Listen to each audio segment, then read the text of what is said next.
আজ ঐতিহাসিক ৭ নভেম্বর জাতীয় বিপ্লব ও সংহতি দিবস। ৫০ বছর আগে এই দিনে সশস্ত্র বাহিনীর সদস্য ও সাধারণ মানুষের যৌথ বিপ্লবের মধ্য দিয়ে অরাজকতা অনিশ্চয়তার ঘোর কাটিয়ে বাংলাদেশে সূচিত হয়েছিল নতুন যাত্রা। ১৯৭৫ সালের ৭ নভেম্বর রাজধানী ঢাকা ও দেশের বিভিন্ন প্রান্তে রাস্তায় নেমে আসে হাজারো মানুষ।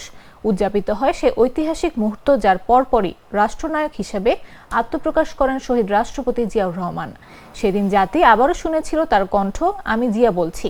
মুক্তিযুদ্ধের সূচনা লগ্নে যে কণ্ঠ জাতি শুনেছিল স্বাধীনতার আহ্বান, আবারও সেই কণ্ঠে তারা শুনেছিল আশ্বাসের সুর।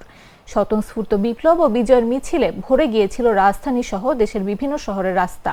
সৈনিক ও সাধারণ মানুষ কাঁধে কাঁধ মিলিয়ে হাতে হাত রেখে উচ্চারণ করেছিল, সিপাহী জনতা ভাই ভাই, বাংলাদেশ জিন্দাবাদ, মেজর জেনারেল জিয়াউর রহমান জিন্দাবাদ, সিপাহী জনতা এক হ।